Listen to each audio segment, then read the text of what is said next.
Assalamualaikum warahmatullahi wabarakatuh. Anak-anakku yang saya banggakan, selamat datang di pembelajaran daring Bahasa Indonesia untuk kelas 8. Untuk semester pertama, kita akan membahas tentang teks berita.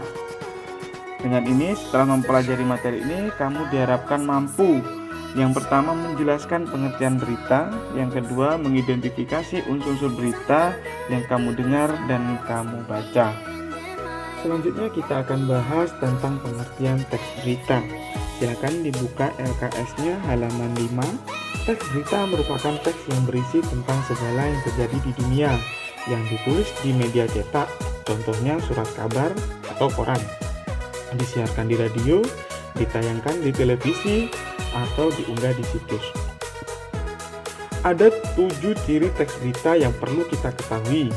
Yang pertama, faktual atau dapat dipercaya. Yang kedua, diterima di masyarakat. Yang ketiga, jelas. Yang keempat, menarik. Yang kelima, menggunakan kalimat sederhana. Yang keenam, segera disampaikan. Yang ketujuh, aktual atau terkini. Selanjutnya, untuk unsur-unsur teks berita.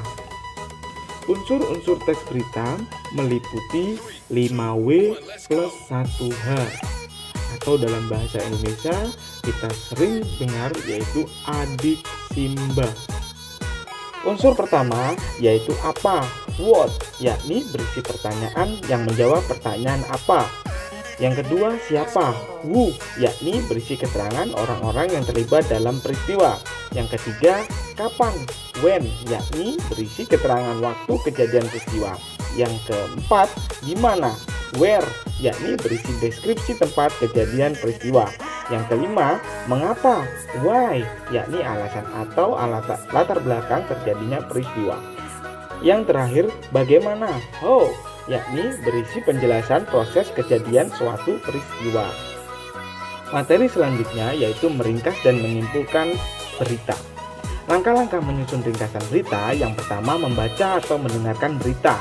Yang kedua, mencatat pokok-pokok berita yaitu adik simba atau 5W plus 1H. Yang ketiga, menyampaikan kembali secara lengkap dan ringkas. Selanjutnya, penyimpulan berita. Dalam penyimpulan teks berita harus memuat unsur-unsur teks berita dengan rumusan lebih ringkas. Dengan demikian, kesimpulan isi berita dapat memanfaatkan ringkasan berita yang kita buat sebelumnya. Selanjutnya, tanggapan berita. Tanggapan berita merupakan sambutan terhadap sesuatu yang berisi kritik atau komentar. Baik, itu saja pertemuan kali ini. Kita lanjutkan di pertemuan selanjutnya. Terima kasih, saya akhiri. Wassalamualaikum warahmatullahi wabarakatuh.